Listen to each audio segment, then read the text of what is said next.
sebagai anak bangsa yang harus dilayani oleh pemerintah. Bahwa model atau cara pelayanan yang dikembangkan oleh pemerintah itu tidak bisa mereka akses.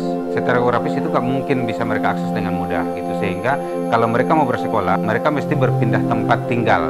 Mesti ada sekolah yang reguler, yang rutin, yang memberikan pelayanan kepada mereka, tapi sekolah itu hadir di tempat mereka. Bukan mereka yang harus menjangkau ke sekolah, tapi sekolah yang harus datang menjangkau mereka. Japka ini terbentuk sesungguhnya untuk melakukan advokasi terhadap kebijakan yang bisa mendukung dan juga mengembangkan jejaring dengan lembaga-lembaga lain atau dengan stakeholder lain yang mungkin juga menyelenggarakan sekolah-sekolah yang mirip dengan apa yang kita selenggarakan.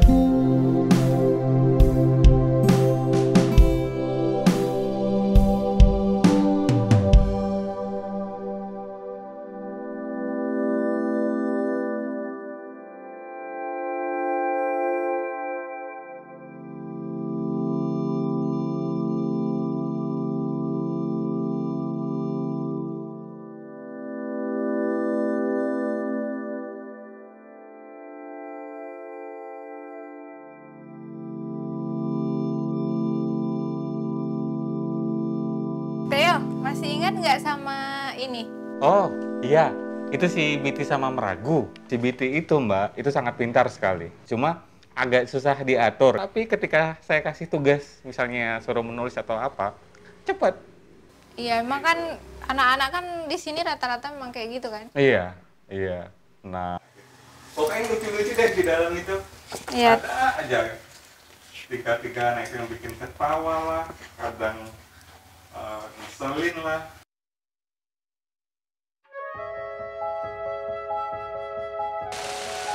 Tapi masalah ya ekosistem yang makin sempit, kehidupan orang rimba semakin sulit, dan hasil hutan pun sudah makin menipis.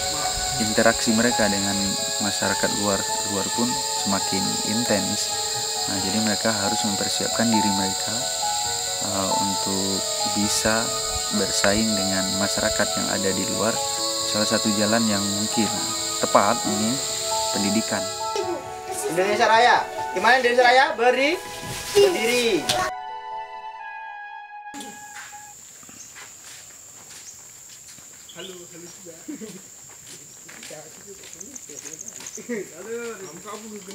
Pertama warsi mengenalkan pendidikan ke orang rimba salah satu tantangannya sih, karena orang rimba menganggap pendidikan itu adalah negatif lah buat mereka, karena bakal menghancurkan adat istiadat mereka. Bahkan mereka menganggap pena itu, dia bilang itu mata setan. Nah, artinya bahwa dengan pena ini nanti bisa merubah adat istiadat mereka. Nah, sehingga akhirnya mereka menolak untuk dilakukan pendidikan.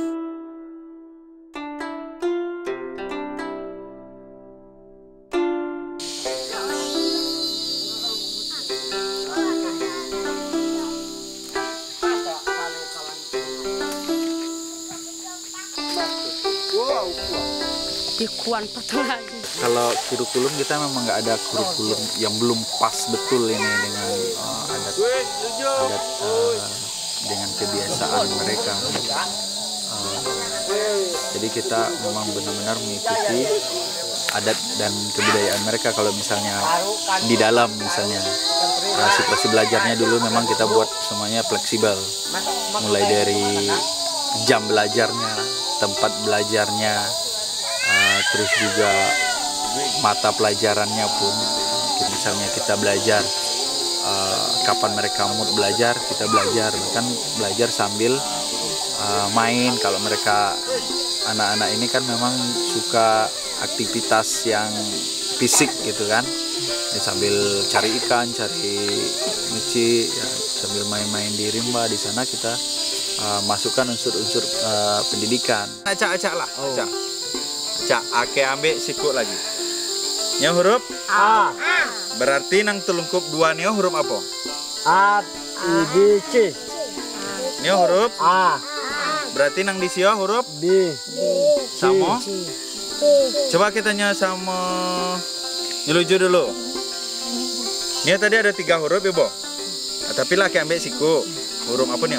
Di sekolah formal Berarti dengan tinggal dua nih, sekolah yang kita lakukan di dalam itu kan memang jauh beda, karena budaya orang rimba dengan budaya kita di luar itu memang agak jauh beda gitu.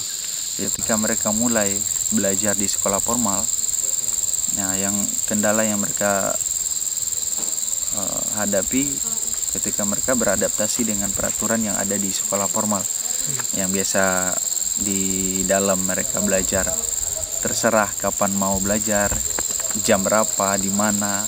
Nah, selain itu juga stigma negatif dari sekolah, bahkan teman-teman sekolahnya dibilang apa, kubu, dibilang sana itu kan, artinya itu seperti mereka yang jorok, kotor, pemalas dan segala macam itu nempel di sana. Ketika mereka disebut kubu sana, mereka ngerasa apa, diremehkan, direndahkan, dilecehkan gitu.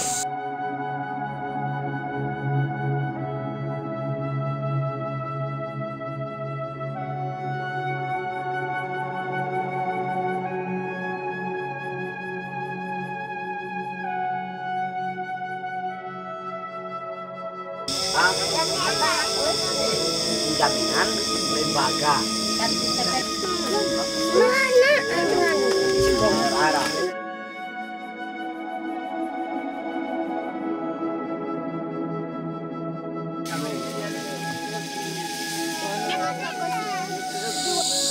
Yang pertama no sidum dulu. Apa? Sidum dulu. Hidup on dulu. Oh, kan tak tentu pemanau kan hidup di luar. Oh. Kalau di luaran iya gue, kalau kita hobi sekolah, hobi bisa baca, hobi bisa nuli, hobi bisa ngitung ya boh. Awak bisa hidup, bisa disebut empat iya. Karena di luaran iya, hidupnya iya kerai lah. Pak iya. Jadi kita memang hari tukang baca, tukang nuli, tukang hitung. Kalau hobi kita jadi dipelolosi orang. Di selamanya awak dipelolosi orang. Terus juga gawe kita paling gawe nang berat-berat. Tapi kalau orang nang melawan sekolahnya, nang melawan pintar, dia bisa kerja kantor. Di segala macam kantor, dia bisa kerja di Umbang, bisanya jadi di kantor bupati, gubernur segala macam. Kalau sekolahnya tinggi. Nah, kalau sekolahnya tinggi, dia bisa dapat kuasen banyak. Jadi hidupnya senang. Kalau di luaran iyo. Tapi kalau kita habis sekolah, apa iya lah tadi hidupnya pasti susah.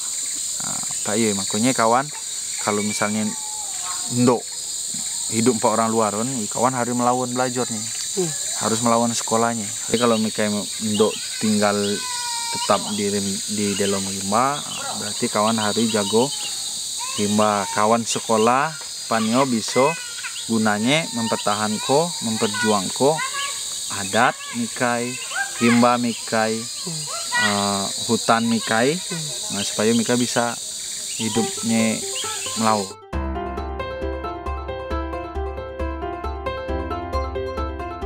Tiga. Tadi kau nak suruh ngambil berapa? 5, 17. Tuh, Au, 18. pegang dulu. Kau kasih akan 9, 10. Ini yo.